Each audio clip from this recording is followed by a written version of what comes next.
கேரளாவின் முதல் 20 பிரபலமான மசூதிகள் மற்றும் அதன் முழு வரலாறுகளும். சேரமான் பெருமாள் ஜுமா மசூதி. சேரமான் ஜுமா மசூதி கேரளாவின் கொடுங்கல்லூர் நகரில் உள்ள மேத்தலாவில் அமைந்துள்ளது. மிக முக்கியமாக இது இந்திய மண்ணில் கட்டப்பட்ட முதல் மற்றும் பழமையான மசூதியாக போற்றப்படுகிறது. இது கிபி 629 இல் மாலிக் பின் தினார் என்பவரால் கட்டப்பட்டது. சிறப்பம்சம்: இந்த மசூதியின் ஒரு சுவாரஸ்யமான அம்சம் என்னவென்றால் இது இந்து கட்டடக்கலை பாணியிலான கூறுகளையும் உள்ளடக்கியுள்ளது. மேலும் இங்கு 1000 ஆண்டுகளுக்கு மேலான பழமையான நெய்விளக்கு ஒன்றும் பராமரிக்கப்பட்டு வருகிறது. பீமா பள்ளி, திருவனந்தபுரம். திருவனந்தபுரத்தில் உள்ள முஸ்லிம் சமூகத்தினருக்கு பீமா பள்ளி ஒரு முக்கியமான வழிபாட்டு தலமாக விளங்குகிறது. இந்த பள்ளியின் சிறப்பிற்கு பீமா பீவி மற்றும் அவரது மகனே முக்கிய காரணமாக கருதப்படுகிறார்கள். சையதுன்னிசா பீமா பீவி ஒரு பிரபலமான நபர் மட்டுமல்லாமல் அவர் தெய்வீக ஆற்றல் கொண்டவர் என்றும் மக்கள் நம்புகிறார்கள். மேலும் அவர் நபிகள் நாயகம் அவர்களின் குடும்பத்தைச் சேர்ந்தவர் என்பது குறிப்பிடத்தக்கது. சிறப்பு அம்சங்கள்: இந்த மசூதி பிரம்மாண்டமான கட்டிடக்கலை, அழகான முன்பக்க தோற்றம் மற்றும் உயரமான இளஞ்சிவப்பு நிற மினாரட்டுகளை கொண்டுள்ளது. பீமா பீவியின் தர்காவே கல்லறை மாடம் இந்த மசூதியின் முதன்மை ஈர்ப்பாகும்.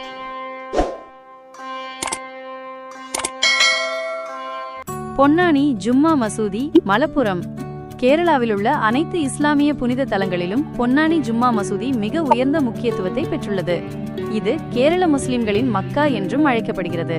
புகழ்பெற்ற இஸ்லாமிய ஆன்மீக தலைவரும் அறிஞருமான ஜைனுதீன் மக்தூம் கிபி 1510ஆம் ஆண்டில் இந்த மசூதியை கட்டினார். குறிப்பிடத்தக்க விஷயம் என்னவென்றால் இந்த மசூதியை உண்மையாக கட்டியவர் மக்தூம் அஷாரியின் நெருங்கிய நண்பரான ஒரு இந்து கைவினைஞர் ஆவார். சிறப்பம்சம்: இந்த மசூதியின் அமைப்பு கேரளாவின் செழுமையான பாரம்பரிய கட்டிடக்கலை பாணியை பிரதிபலிக்கிறது. இது கட்டப்பட்ட காலத்திலிருந்தே கேரளாவில் இஸ்லாமிய கல்விக்கான ஒரு முக்கிய மையமாக பொன்னானி ஜும்மா மசூதி விளங்கி வருகிறது.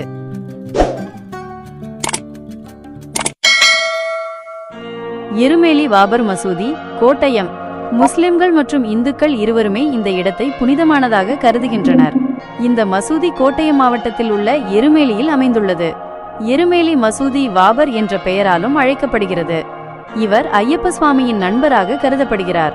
வாபர் மற்றும் ஐயப்பனுடனான அவரது நட்பு குறித்து பல புராண கதைகள் உள்ளன. முக்கியத்துவம்: புராணங்களின்படி வாபருக்காக ஒரு மசூதியை கட்டுமாறு பந்தள நாட்டு அரசருக்கு ஐயப்ப சுவாமியே அறிவுறுத்தியதாக கூறப்படுகிறது.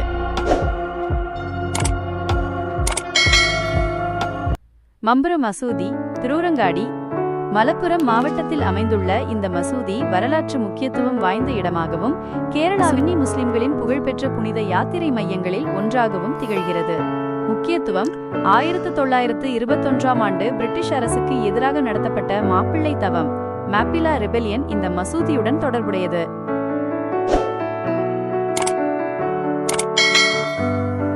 தாழத்தங்காடி ஜும்மா மசூதி, கோட்டயம்.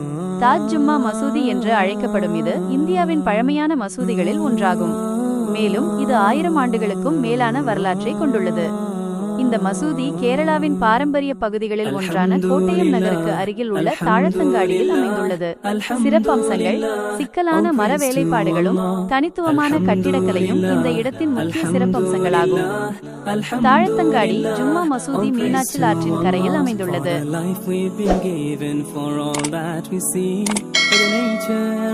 மாலிக் தீனார் ஜும்மா மசூதி, காசர்கோடு. கேரளாவின் காசர்கோடு மாவட்டத்தில் உள்ள தலங்காராவில் அமைந்துள்ள மாலிக் தீனார் மசூதி இப்பகுதியில் மிகவும் நேர்த்தியாக பராமரிக்கப்படும் மற்றும் வசீகரிக்கும் மசூதிகளில் ஒன்றாகும்.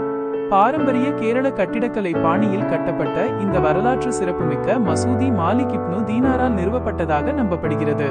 சிறப்பு அம்சம்: மாலிக் இப்னு தீனார் கேரளாவுக்கு வருகை தந்ததை நினைவு கூறும் வகையில் ஆண்டுதோறும் உள்ளூர் திருவிழாக்கள் நடத்தப்படுகின்றன. பாளையம் ஜும்மா மசூதி, திருவனந்தபுரம். திருவனந்தபுரத்தில் அமைந்துள்ள பாளையம் ஜும்மா மசூதி மஸ்ஜித் இ ஜஹான் நுமா கேரளாவின் மிக முக்கியமான மசூதிகளில் ஒன்றாகும். சிறப்பம்சம்: இந்த மசூதிக்கு மிக அருகிலேயே ஒரு விநாயகர் கோயிலும் ஒரு தேவாலயமும் அமைந்துள்ளன. இது கேரள மக்களிடையே நிலவும் சமூக நல்லிணக்கத்தை பறைசாற்றும் விதமாக திகழ்கிறது.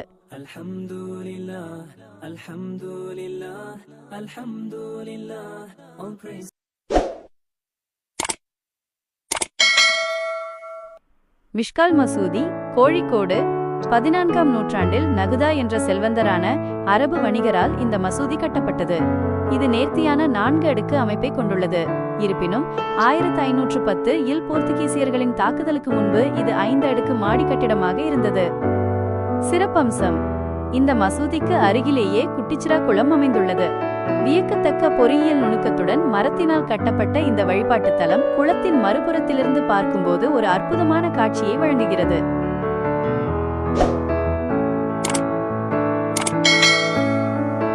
ஓடத்தில் பள்ளி தலச்சேரி கண்ணூர் மாவட்டத்தில் உள்ள தலச்சேரி நகரின் மையப்பகுதியில் சுமார் 200 ஆண்டுகளுக்கும் மேல் பழமையான ஓடத்தில் பள்ளி அமைந்துள்ளது. இது ஒரு அரபு வணிகரால் கேரளாவின் பாரம்பரிய கட்டிடக்கலை பாணியில் வடிவமைக்கப்பட்டது. ஓடத்தில் என்ற சொல்லுக்கு டச்சு மொழியில் தோட்டம் என்று பொருள். சிறப்பம்சங்கள்: இந்த மசூதியின் கூரை செம்பினால் ஆனது, ஆனால் அதன் கலசம் பின்னக்கல் தங்கத்தால் செதுக்கப்பட்டுள்ளது. அழகிய வேலைப்பாடுகள் நிறைந்த மரப்பலகைகள் இந்த மசூதியின் மற்றொரு தனித்துவமான அம்சமாகும்.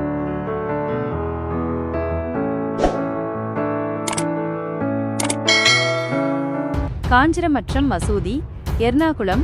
காஞ்சிரமற்றம் மசூதி இந்தியாவின் கேரள மாநிலத்தில் உள்ள கொச்சி நகரத்திலிருந்து சுமார் 27 கிலோமீட்டர் தொலைவில் அமைந்துள்ளது. இந்த மசூதி ஷேக் ஃபரிதுதீன் அவர்களின் நினைவாக கட்டப்பட்டது. சிறப்பு: இந்த மசூதி அங்கு நடைபெறும் காஞ்சிரமற்றம் கொடிகுத்து திருவிழாவிற்கு மிகவும் புகழ்பெற்றது. எர்ணாகுளம் பகுதி மக்கள் ஆண்டுதோறும் ஜனவரி 13 மற்றும் 14 ஆகிய தேதிகளில் இந்த விழாவை கொண்டாடுகிறார்கள். இதன் காரணமாக இந்த திருவிழா காலங்களில் கேரளாவின் பல்வேறு பகுதிகளிலிருந்தும் ஆயிரக்கணக்கான பக்தர்கள் இந்த மசூதிக்கு வருகை தருகின்றனர்.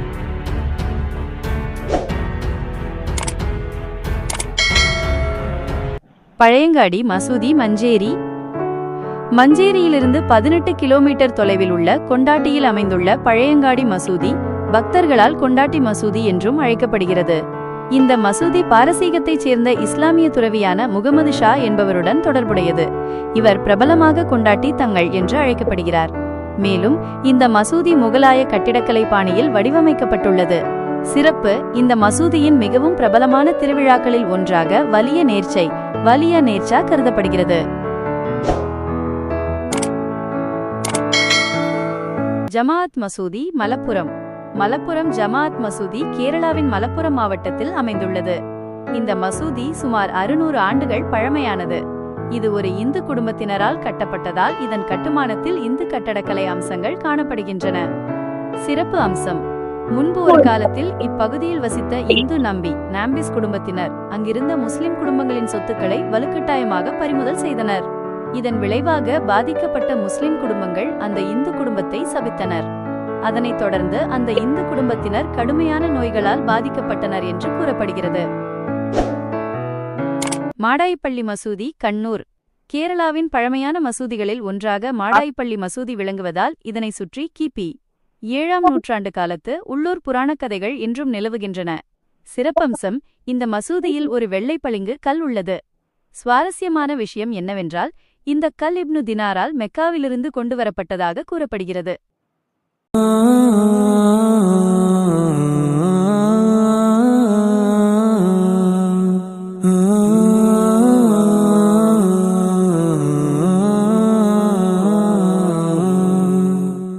Alhamdulillah, Alhamdulillah, Alhamdulillah, all praise to Allah.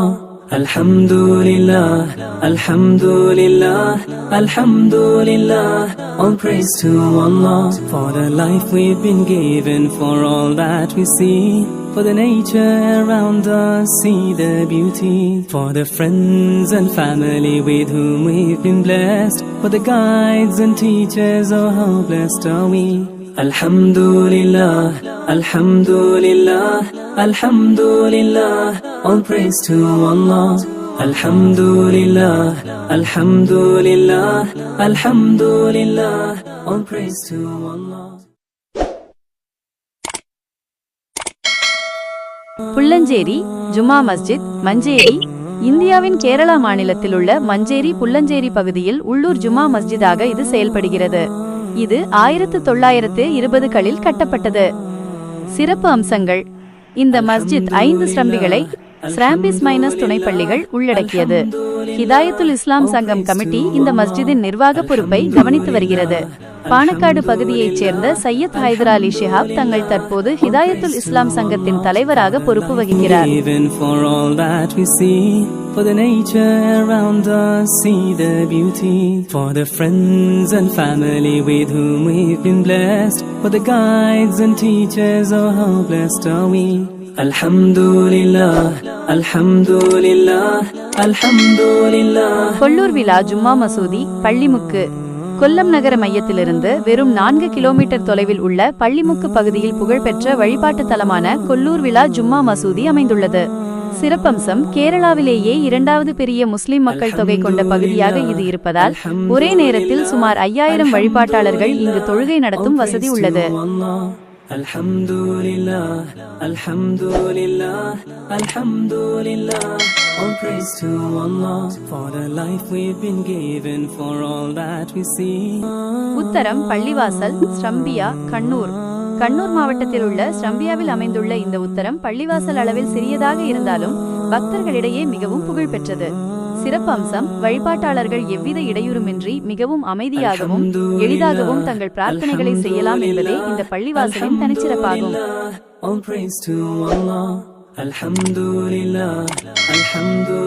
புழக்கரை பள்ளிவாசல் ஸ்ரம்பியா காலிகட் சாலியத்தில் அமைந்துள்ள புழக்கரை பள்ளிவாசல் ஒரு சிறிய மசூதியாகும்.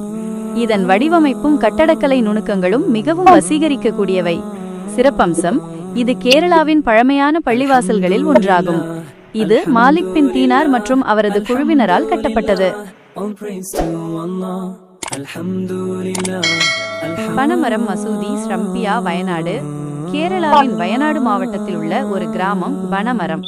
இங்குள்ள புகழ்மிக்க வழிபாட்டு தலங்களில் ஒன்று 6ஆம் மைல் தர்கா ஆகும். சிறப்பம்சம், இந்த மசூதி காண்பதற்கு மிகவும் அழகாகவும் அதன் பச்சை நிறம் மசூதிக்கு ஒரு சிறந்த வடிவமைப்பை தருவதாகவும் அமைந்துள்ளது. ஷேக் மஸ்ஜித் கருநாகப்பள்ளி இந்த அழகான பள்ளிவாசல் கருநாகப்பள்ளி ரயில் நிலையத்திற்கு அருகில் மேற்கு திசையில் அமைந்துள்ளது. சிறப்பம்சங்கள், இது ஆக்ராவில் உள்ள தாஜ்மஹால் போன்ற தோற்றத்தை கொண்டுள்ளது. மத்திய ஆசிய, பாரசீக மற்றும் முகலாய கட்டிடக்கலை பாணிகளின் கலவையை இதில் காணலாம். இதன் குவிமாடங்கள் மற்றும் மினாரட்டுகள், கோபுரங்கள் மிகச்சரியான அமைப்பு மற்றும் சமச்சீர் தன்மையுடன் விளங்குகின்றன. இதன் வளைந்த நுழைவாயிலில் குர்ஆனின் திருவசனங்கள் அழகான எழுத்துக்களால் காலிகிராஃபி செதுக்கப்பட்டுள்ளன. மேலும் இந்த பள்ளிவாசலில் இஸ்லாமிய ஞானிகளின் சமாதிகளும் டூம்ஸ் அமைந்துள்ளன.